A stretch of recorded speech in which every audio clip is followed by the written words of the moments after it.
Hello my dear student, मैं DK सानी और आप देख रहे हैं आपका अपना प्यारा सा यूट्यूब चैनल इंस्पायर 5.0। पहले हम लोग क्या किए हैं, पहला तो दो चैप्टर कंप्लीट कर चुके हैं। एक तो केमिकल काइनेटिक्स और दूसरा सरफेस केमिस्ट्री कंप्लीट हम लोग उसको स्टडी कर चुके हैं। अब हम लोग जो एक नया चैप्टर लेकर के आ रहे हैं और वो चैप्टर का नाम क्या है, वो चैप्टर का नाम है इलेक्ट्रोकेमिस्ट्री। चलिए हम लोग इलेक्ट्रोकेमिस्ट्री में समझते हैं कि इलेक्ट्रोकेमिस्ट्री पहले कहते हैं किसको है और इलेक्ट्रोकेमिस्ट्री का हम लोग को क्यों ज़रूरत है यहाँ। ठीक है, तो सबसे पहला हम लोग समझ लेते हैं कि इलेक्ट्रोकेमिस्ट्री हम लोग कहते हैं किसको है। देखिए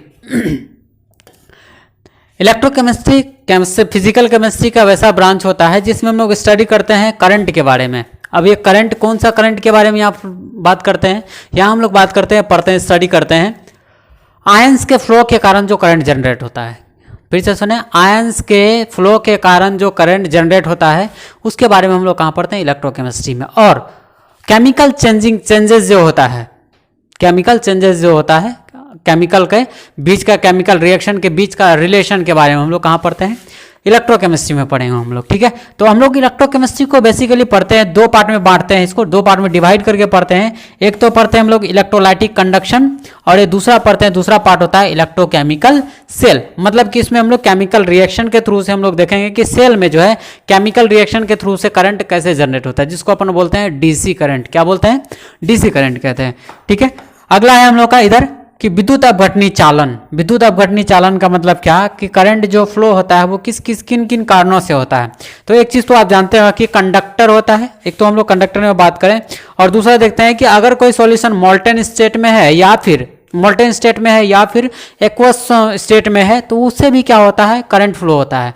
वो करंट फ्लो क्यों होता है, करंट फ्लो इसलिए होता है क्योंकि उसमें आयंस पाया जाता है। क्या पाया जाता है, आयंस। तो वो आयंस क्या होता है, पॉजिटिव और नेगेटिव आयंस। ठीक है, आयंस के फ्लो के कारण होता है। तो दो तरह से होता है, एक तो होता है इलेक्ट्रॉन के फ्लो के कारण करंट जनरेट होता है, दूसरा होता है आयंस के फ्लो के कारण करंट जनरेट होता है। तो हम लोग यहाँ हम लोग क्या करेंगे, इस चैप्टर में दोनों के बारे में पढ़ेंगे। इलेक्ट्रॉन के फ्लो के कारण कैसे करंट जनरेट होता है, दूसरा कि उसमें पढ़ेंगे कि हम लोग केमिकल के फ्लो के कारण, केमिकल जो टूटता है आयंस में, आयंस में टूट करके आयंस का फ्लो के कारण जो है करंट कैसे जनरेट होता है, इसके बारे में आज हम लोग पढ़ने वाले हैं। ठीक है, चलिए तो पहला है हम लोग का क्या कि विद्युत अपघटनी चालन, पहले इसके बारे में पढ़ेंगे। ठीक है, फर्दर इसको पहले कंप्लीट कर लेंगे, विद्युत अपघटनी चालन को, इलेक्ट्रोलाइटिक कंडक्शन को, फिर हम लोग पढ़ेंगे इलेक्ट्रोकेमिकल सेल को। ठीक है, टोटली का आधा चैप्टर है, आधा चैप्टर में ये पूरा पढ़ेंगे हम लोग। आधा चैप्टर में है विद्युत रासायनिक सेल के बारे में। विद्युत रासायनिक सेल के बारे में आप सुने होंगे, विद्युत रासायनिक सेल में ही पढ़ेंगे हम लोग।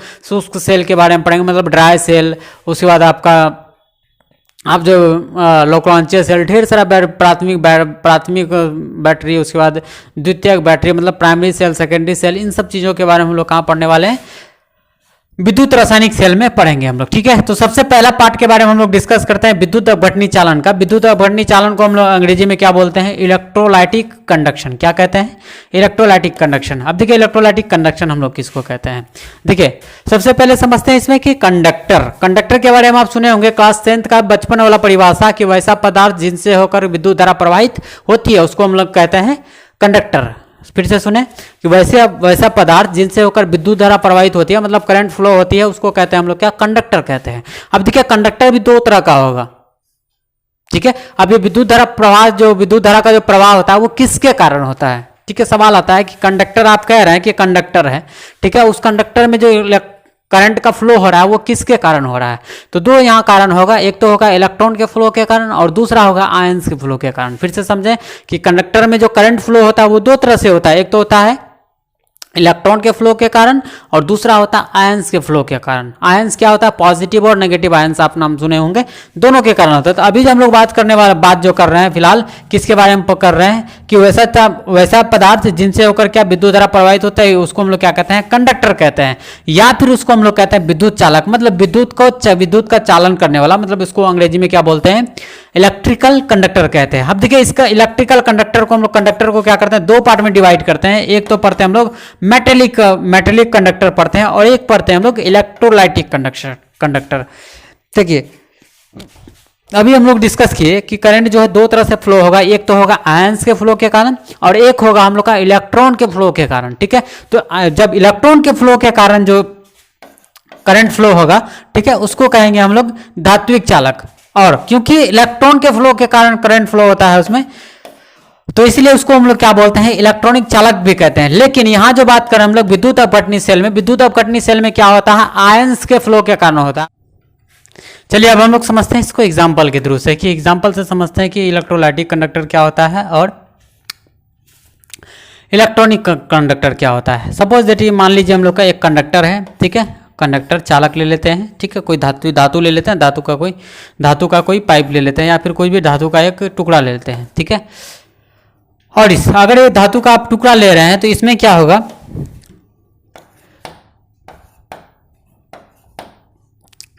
इसमें जो करंट फ्लो होगा वो करंट फ्लो किसके कारण होगा, वो इलेक्ट्रॉन के कारण होगा। और यही इलेक्ट्रॉन के कारण जो फ्लो होता है करंट, इसी को हम लोग बोलते हैं क्या, इलेक्ट्रॉनिक कंडक्टर बोलते हैं, ठीक है। अदरवाइज इसको सिंपल बोलते हैं क्या, धात्विक चालक ही बोलते हैं। लेकिन इसको हम लोग दूसरे शब्दों में इसको क्या बोलते हैं, इसको इलेक्ट्रॉनिक चालक भी क्यों कहते हैं। इलेक्ट्रॉनिक चालक हम लोग इसको इसलिए कहते हैं क्योंकि इसमें जो करंट जो फ्लो होता है वो किसके कारण होता है, इलेक्ट्रॉन के फ्लो के कारण होता है, ठीक है। अगर करंट इलेक्ट्रॉन का डायरेक्शन अगर इधर है, मतलब इलेक्ट्रॉन अगर इधर दौड़ रहा है, ठीक है, तो करंट क्या दौड़ता है, उसके ठीक अपोजिट डायरेक्शन में दौड़ता है। ध्यान में रखना है क्या, कि इलेक्ट्रॉन जिस डायरेक्शन में जाएगा, ठीक है, उसके अपोजिट डायरेक्शन में, मतलब उसके ठीक विपरीत दिशा में क्या होगा, करंट फ्लो होता है, ठीक है। तो यहाँ ध्यान में रखें, किसी कंडक्टर में अगर कोई धात्विक चालक है तो धात्विक चालक में पूछेगा आपसे कि धात्विक चालक में बताइए कि करंट जो फ्लो होता है वो किसके कारण होता है, तो वहाँ कहेंगे आप क्या, कि इलेक्ट्रॉन के कारण होता है। किसके कारण होता है, इलेक्ट्रॉन के कारण होता है। लेकिन किंतु परंतु समझिए, लेकिन अगर पूछेगा कि इलेक्ट्रोलाइटिक कंडक्टर में बताया कि इलेक्ट्रोलाइटिक कंडक्टर में जो है करंट जो फ्लो होता है वो किसके कारण होता है, तो यहाँ बोलेंगे कि इलेक्ट्रोलाइटिक कंडक्टर में जो होता है करंट जो फ्लो होता है किसी सॉल्यूशन में, या फिर सीधा सा बोल सकते हैं कोई अगर मोल्टेन स्टेट में है, मोल्टेन स्टेट में है, कौन सा स्टेट में है, अगर मोल्टेन स्टेट में है या फिर एक्वस स्टेट में है, कौन सा एक स्टेट में है, या फिर एक्वस स्टेट में है, या फिर कोई अगर सॉल्यूशन है और ये सॉल्यूशन किस चीज़ का है, तो हम लोग कहेंगे कि ये सॉल्यूशन में या तो इस सॉल्यूशन में या तो एसिड हो सकता है, या बेस का हो सकता है, या फिर सॉल्ट का हो सकता है। एसिड बेस या सॉल्ट का सॉल्यूशन होगा। और ये सॉल्यूशन से क्यों करंट फ्लो होगा, तो हम लोग कहे हैं कि एसिड बेस और सॉल्ट क्या होता है, आयंस में टूटता है। क्या किस में टूटता है, ये आयंस में टूटता है, और इसी आयंस के फ्लो के कारण जो है यहाँ करंट फ्लो होता है, ठीक है। आया समझ में। तो यहाँ से देखिए ऑब्जेक्टिव सवाल पूछा जाता है। पहले तो पूछेगा आपको कि कोई अगर मेटेलिक कंडक्टर है, क्या है, कोई अगर मेटेलिक कंडक्टर है तो बताइए कि इसमें जो करंट फ्लो होता है वो किसके कारण होता है, तो हम लोग कहेंगे इसमें इलेक्ट्रॉन्स के कारण होता है, ठीक है। लेकिन इसमें अगर पूछेगा कि बोलेगा कि इलेक्ट्रॉनिक कंडक्टर में बताइए, इलेक्ट्रोलाइटिक कंडक्टर में बताइए, इलेक्ट्रोलाइटिक कंडक्टर में बताइए कि करंट फ्लो किसके कारण होता है, तो यहाँ आंसर देंगे हम लोग क्या, कि आयंस के कारण होता है, ठीक है, आयंस के फ्लो के कारण होता है, ठीक है। इसी का हम लोग क्या करते हैं, नीचे डेफिनेशन लिखे हुए, डेफिनेशन को समझिए। देखिए डेफिनेशन क्या कह रहा है। पहला है हम लोग का धात्विक चालक, कि वैसा पदार्थ जिनसे होकर विद्युत धारा बिना किसी रासायनिक परिवर्तन के प्रवाहित होती है उसको हम लोग क्या कहते हैं, धात्विक चालक कहते हैं। या फिर ऐसे ही भी इसको लिख सकते हैं कि वैसा पदार्थ जिनसे होकर विद्युत धारा इलेक्ट्रॉन के प्रवाह के कारण होता है, ठीक है। इसको क्या लिख सकते हैं, वैसा पदार्थ जिनसे होकर करंट या फिर विद्युत धारा बिना किसी रासायनिक परिवर्तन के, या फिर आप एक शब्द में बोल सकते हैं कि इलेक्ट्रॉन के प्रवाह के कारण होती है, उसको क्या कहते हैं, हम लोग धात्विक चालक कहते हैं। उसी को हम लोग यहाँ स्टार मार के लिख लेंगे कि धात्विक चालकों में विद्युत धारा का जो प्रवाह होता है वो किसके कारण होता है, इलेक्ट्रॉन के प्रवाह द्वारा होता है। इसलिए इसको हम लोग क्या कहते हैं, इलेक्ट्रॉनिक चालक भी कहते हैं। ये आपको थोड़ा सा ध्यान में रखना है, यही मेन पॉइंट है। पूछेगा कि मेटेलिक कंडक्टर में या फिर इलेक्ट्रॉनिक कंडक्टर में करंट जो फ्लो होता है वो किसके कारण होता है, तो यहाँ आपको जवाब क्या देना है, कि इलेक्ट्रॉन के फ्लो के कारण होता है, इलेक्ट्रॉन के प्रवाह के कारण होता है। आगे ये समझ में। दूसरा है हम लोग का विद्युत अपघटनी चालक, मतलब इलेक्ट्रोलाइटिक कंडक्टर हम लोग किसको कहते हैं। अब देखिए इलेक्ट्रोलाइटिक कंडक्टर किसको कहते हैं, जैसे हम लोग ऊपर में समझे कि कोई सॉल्यूशन होगा, वो सॉल्यूशन किसका होगा, या तो एसिड का होगा, या तो बेस का होगा, या तो सॉल्ट का होगा। क्या होगा, या तो एसिड का होगा, या तो बेस का होगा, या तो सॉल्ट का होगा। उसका जो सॉल्यूशन होगा, जब उससे हम लोग करंट फ्लो जब जैसे हम लोग दो वायर को डुबाते हैं, ठीक है, तो उससे क्या होता है, वो आयंस में टूटता है। कौन आयंस में टूटता है, एसिडिक या फिर बेसिक या फिर सॉल्ट वाला सॉल्यूशन, ठीक है, वो क्या होता है, आयंस में टूटता है। और वो आयंस क्या होता है, फ्लो होता है, उसमें फ्लो होने के कारण जो है उसमें करंट फ्लो होता है, ठीक है, तो उसी को हम लोग लिखे हुए हैं कि वैसा पदार्थ जिनसे विद्युत चालन मतलब या फिर विद्युत धारा इसकी गलित अवस्था मतलब समझते हैं, गलित अवस्था मतलब गीला अवस्था, गीला मतलब समझते हैं ना, गीला अवस्था, उसी को हम लोग कहते हैं मोल्टन स्टेट, या इसके जलीय विलयन में, किसके जलीय विलयन में, एसिड बेस या फिर सॉल्ट के जलीय विलयन में रासायनिक वियोजन, वियोजन का मतलब होता है टूटना, क्या होता है वियोजन का मतलब, वियोजन का मतलब होता है टूटना है, के फलस्वरूप होता है, उसको हम लोग क्या कहते हैं, विद्युत अपघटनी चालक कहते हैं। फिर से समझिए इसको कि वैसा पदार्थ जिनमें विद्युत जो चालन मतलब विद्युत धारा का जो फ्लो होगा उनकी गलित अवस्था मतलब होता है गीला, गीला मतलब समझते हैं, या फिर क्या होगा वो जलीय विलयनों में रासायनिक वियोजन का मतलब होने का ये है कि एसिड और बेस क्या होती है या फिर सॉल्ट क्या होता है उसमें टूटता है, टूटना को हम लोग क्या कहते हैं, एसिड बेस या फिर सॉल्ट को टूटना को हम लोग क्या बोलते हैं, वो जो टूटता है सॉल्यूशन में उसको कहते हैं हम लोग वियोजन कहते हैं, या फिर इसको हम लोग अंग्रेजी में बोलते हैं डिसोसिएशन, क्या कहते हैं इसको, डिसोसिएशन से जो फ्लो होता है के फलस्वरूप होता है उसको ही हम लोग क्या कहते हैं, विद्युत अपघटनी चालक कहते हैं। यहां तक आ गया समझ में। देखिए यहां आपको यही सवाल पूछा जाएगा कि लवणों के जलीय, यहाँ जो किस चीज का सॉल्यूशन होगा, या तो लवण का जलीय विलयन होगा, लवण मतलब क्या, या तो सॉल्ट का जलीय विलयन होगा, या तो अम्ल का होगा, या तो क्षार का जलीय विलयन होगा। ये जो हम लोग सॉल्यूशन ले रहे हैं जो कि जिसमें आयंस में टूटेगा, ये ब्रेक होगा आयंस में, और उस आयन का जो फ्लो होगा वो किसका आयंस होगा, वो होगा लवण का जलीय विलयन का आयंस होगा, या फिर एसिड का होगा, या फिर बेस का होगा। ठीक है, अगला पॉइंट हम लोग का है कि इसमें विद्युत धारा का जो प्रवाह होता है वो आयंस के गति के कारण होता है, मूवमेंट ऑफ और माइग्रेशन ऑफ आयंस के कारण होता है। तो यहाँ समझिए कि अगर आपको बोलेगा कि मेटलिक कंडक्टर में किसके कारण करंट फ्लो होता है तो कहेंगे इलेक्ट्रॉन के कारण। अगर आपको बोलेगा कि इलेक्ट्रोलाइटिक कंडक्टर में बताया कि इलेक्ट्रोलाइटिक कंडक्टर में किसके कारण करंट फ्लो होता है तो हम लोग कहेंगे आयंस के मूवमेंट के कारण। आगे होगा यहाँ तक समझ में। चलिए नेक्स्ट है हम लोगों का कि विद्युत अपघटनी चालन को प्रभावित कौन कौन करता है। वैसे हम लोग मेटलिक कंडक्टर के बारे में आगे हम लोग फर्दर यहाँ नहीं पढ़ेंगे, आगे आपको मेटलिक कंडक्टर के बारे में आपको फिजिक्स में कंप्लीट पढ़ने मिलेगा। कहाँ पढ़ने मिलेगा मेटलिक कंडक्टर के बारे में, फिजिक्स में पढ़ने मिलेगा। लेकिन हम लोग जो यहाँ पढ़ेंगे हम लोग इलेक्ट्रोलाइटिक कंडक्टर के बारे में, क्योंकि हम लोग क्या चीज़ के बारे में बात करें, चूंकि पढ़ रहे हैं आप क्या, केमिस्ट्री पढ़ रहे हैं, और केमिस्ट्री का मतलब क्या है कि केमिस्ट्री में हम लोग केमिकल के बारे में पढ़ेंगे कि केमिकल जो टूटता है आयंस में जो ब्रेक होता है उसके कारण करंट कैसे फ्लो होता है। ठीक है, कंडक्टर के बारे में आपको फिजिक्स वाला समझाएगा। चलिए समझते हैं हम लोग कि अब ये इलेक्ट्रोलाइटिक कंडक्टर जो है इसको कौन कौन प्रभावित करने वाला कारक है, मतलब किससे किससे ये प्रभावित होता है। ठीक है, पहला है आयनिक आकर्षण, मतलब ये जो आयंस का जो आप बात कर रहे थे, ये जो सॉल्यूशन ले रहे थे, सॉल्यूशन में जो ढेर सारा आयंस था, आयंस के बीच में अट्रैक्शन कितना हो रहा है। ठीक है, अगर अट्रैक्शन ज्यादा हो रहा होगा आयंस के बीच में, तो अट्रैक्शन अगर ज्यादा होगा, आकर्षण बल ज्यादा लगेगा, तो एक दूसरे को क्या करेगा, ये खींच करके रखेगा। क्या वो जल्दी फ्लो होने देगा उसको? बिल्कुल नहीं फ्लो होने देगा। जब वहां ध्यान रखेंगे अगर कोई सॉल्यूशन है एसिड बेस या सॉल्ट का, अगर उसके आयंस के बीच में अट्रैक्शन फोर्स आकर्षण बल अगर ज्यादा लग रहा है तो उससे जो है करंट क्या होगा, कम फ्लो होगा। क्या होगा, करंट कम फ्लो होगा। और अगर उसके बीच में आकर्षण बल अगर कम लग रहा है तो उससे क्या होगा, आयंस जल्दी जल्दी फ्लो होगा, और आयंस जल्दी जल्दी ब्रेक होगा, उसमें आयन जल्दी जल्दी ब्रेक होगा तो फ्लो भी ज्यादा होगा और करंट भी क्या होगा, ज्यादा फ्लो होगा। तो हम लोग क्या बोलेंगे, उसका चालकता क्या होगा, ज्यादा होगा। समझिए उसी को हम लोग लिखे हुए हैं क्या कि अंतरायनिक आकर्षण, मतलब अंतरायनिक आकर्षण का मतलब क्या है, होता है कि आयन के बीच में अंदर ही अंदर लगने वाला आकर्षण। क्या होता है, आयंस के बीच में अंदर ही अंदर लगने वाला आकर्षण, उसको बोलते हैं हम लोग अंतरायनिक आकर्षण। विलय का मतलब क्या कि आप जो एसिड बेस या फिर सॉल्ट डाल रहे थे, इसको ही हम लोग क्या बोलते हैं, इसको ही हम लोग बोलते हैं सॉल्यूट बोलते हैं। और सॉल्यूट को ही हम लोग क्या बोलते हैं, सॉल्यूट को ही कहते हैं हम लोग विलय। मतलब ये जो डाल रहे हैं कि इसके बीच में जो है सॉल्यूट के कणों के बीच में अन्योन्य क्रिया, मतलब कि आकर्षण बल पर ये निर्भर करता है, उसी को लिखे हुआ अंतरायनिक आकर्षण। विलय मतलब कि सॉल्यूट का कण, सॉल्यूट का आयंस, अन्योन्य क्रिया मतलब आकर्षण बल पर निर्भर करता है। ठीक है, कि विलय अन्योन्य क्रिया जितनी अधिक होगी, मतलब इसके कणों के बीच में जो है आकर्षण बल जितना अधिक होगा, चालकता उतना ही कम होगा। क्यों होगा चालकता कम? अब देखिए चालकता कम इसलिए होगा क्योंकि अगर आयंस के बीच में, सॉल्यूट के आयंस के बीच में, विलय के आयंस के बीच में अगर बहुत ज्यादा आकर्षण बल लगता है, तो आकर्षण बल ज्यादा लगेगा तो एक आयन दूसरे आयन को तो छोड़ेगा नहीं, कहेगा कि नहीं तुमको छोड़ेंगे नहीं हम। अब जब तक नहीं छोड़ेगा तो वो बेचारा टूटेगा कैसे, अब टूटेगा नहीं तो वो फ्लो कैसे करेगा, और फ्लो ज्यादा नहीं करेगा तो क्या कह सकते हैं, उसका चालकता ज्यादा होगा या फिर कम होगा। बेसिकली हम लोग बोल सकते हैं यहाँ ऑटोमेटिकली कि नहीं, देखिए जब आयन सी फ्लो नहीं होगा तो फिर चालकता काहे का ज्यादा, तो हम लोग यहाँ कह सकते हैं कि उसका चालकता भी क्या होगा, कम। आ गया होगा ये पॉइंट समझ में, ठीक है। अब हम लोग समझते हैं दूसरा पॉइंट।